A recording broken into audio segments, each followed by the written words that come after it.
Hi, this is Tim of the 1916 Company. Welcome and thanks for logging on. If you love this watch, email us, Team Mosso at the1916company.com for purchase, pricing, and availability questions concerning this watch. Today, we have a channel debut and a much requested one at that. I've received many questions, queries, and expressions of interest regarding Jacob & Co.'s King Kong complications. But with the exception of the watch you see here, I have not been able to fulfill those requests due to a lack of supply. Today that changes. Not just one of those complications, but the foundational one. From 2006, the first really big splash by Jacob & Co. This is the Quenttin Tourbillon 31-day power reserve with 7 barrels in series. Jacob the jeweler, a colorful character to say the least, Google is your friend in that regard, is all about branding and image. So you might ask, how is it a jeweler could build a watch like this? And the answer has always been manufacturing partners. In this instance, B&B Concept, which was a major 2000s era complication white label house, did the work to create a 7-barrel vertical tourbillon with 31 days of power reserve. And I believe due to the later relationship between watchmaker Luca Soprana and Jacob & Co., that this watch was probably his baby back at B&B when he was working at B&B and B&B was working for Jacob & Co. So I think Jacob & Co. followed him to his independent practice, and he's probably the true father of this within the B&B Concept outfit. Now, there's a lot to say about the watch. First and foremost, this example in carbon fiber and titanium is an 18-piece limited edition, so they are rare. They're also big. 47 millimeters is the stated size, though given the shape of it, that's not terribly helpful. From side to side, yeah, it's about 47 millimeters, but it's 22 millimeters thick, and this is where you're going to either love it or hate it. It is 55.5 from lug to lug. Now, they do try to meet you halfway with these articulated hinged lugs, so you do have some degree of flexibility. We'll throw it on my wrist because that always tells the tale. And on my wrist, I'm conflicted because this thing is obviously designed to look ridiculous, absolutely ridiculous, bombastic, fashion first, but also engineering second. Maybe one could even say engineering co-equally first.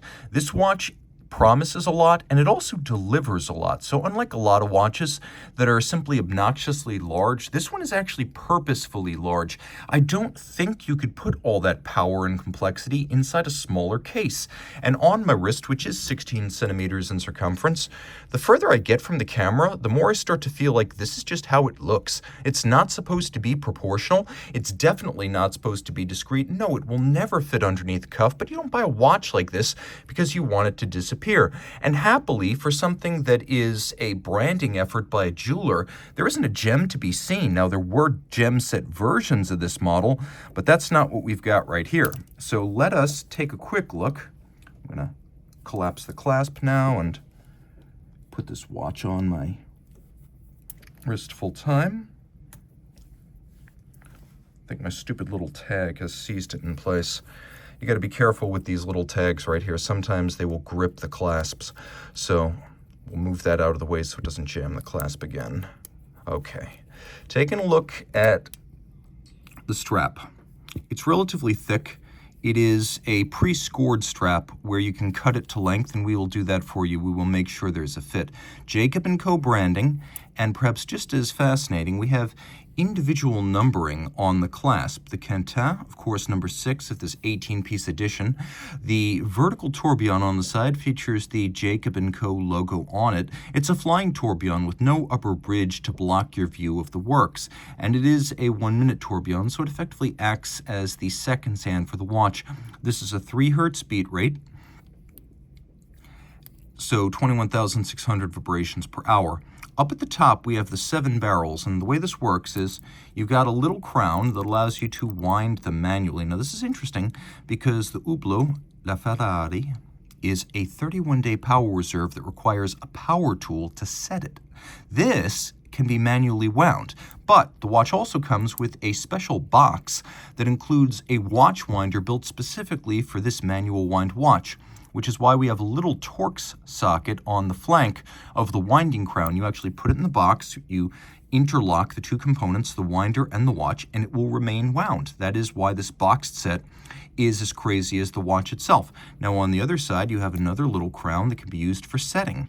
We have a rolling drum display system for our hours and minutes, and then what appears like it might be a date or a seconds drum is actually the power reserve, and it will indicate how many days of power reserve are remaining. We'll do a quick loom shot because you might be surprised at just how extensively loomed it is. Let me charge it up here. All right. There you go.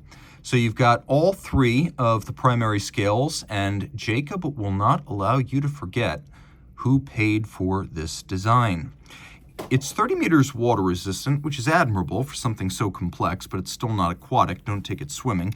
There is a display case back, though I don't really think it adds a whole lot. All the action's on the dial side. This one just came back from factory service, and if you're buying something like this, there is considerable peace of mind to be had when recent service paperwork is available and the watch is under a factory service warranty. The hardware is industrial in appearance, though the finishing is beautiful. You can see these bolts are remarkably, I would say, nautical, almost like a early 20th century ocean liner. It looks like something you'd find in a shipyard or perhaps an armory where tanks are being made. And you know what? That combination of haute couture and fashion industrielle, that's sort of the point here. Internally, the decoration is outstanding, with mirror finish on some of the spindles, satin finishing on some of the flat facings and curved circuits, polished screw heads, rose gold garnishing. It is deeply impressive. There's a lot to say about this watch because it is a lot of watch. But first and foremost, I need to emphasize that this thing's technological street cred absolutely legitimate. It is a watchmaking masterpiece. It is secondarily Jacob branded with 744 hours of power reserve. This was the world's first ever 1 month power reserve watch, and while you can always add more and surpass extremes, first is a flag that flies forever, and this watch has it. So reach out to Team Mosso at the 1916company.com for purchase and pricing details.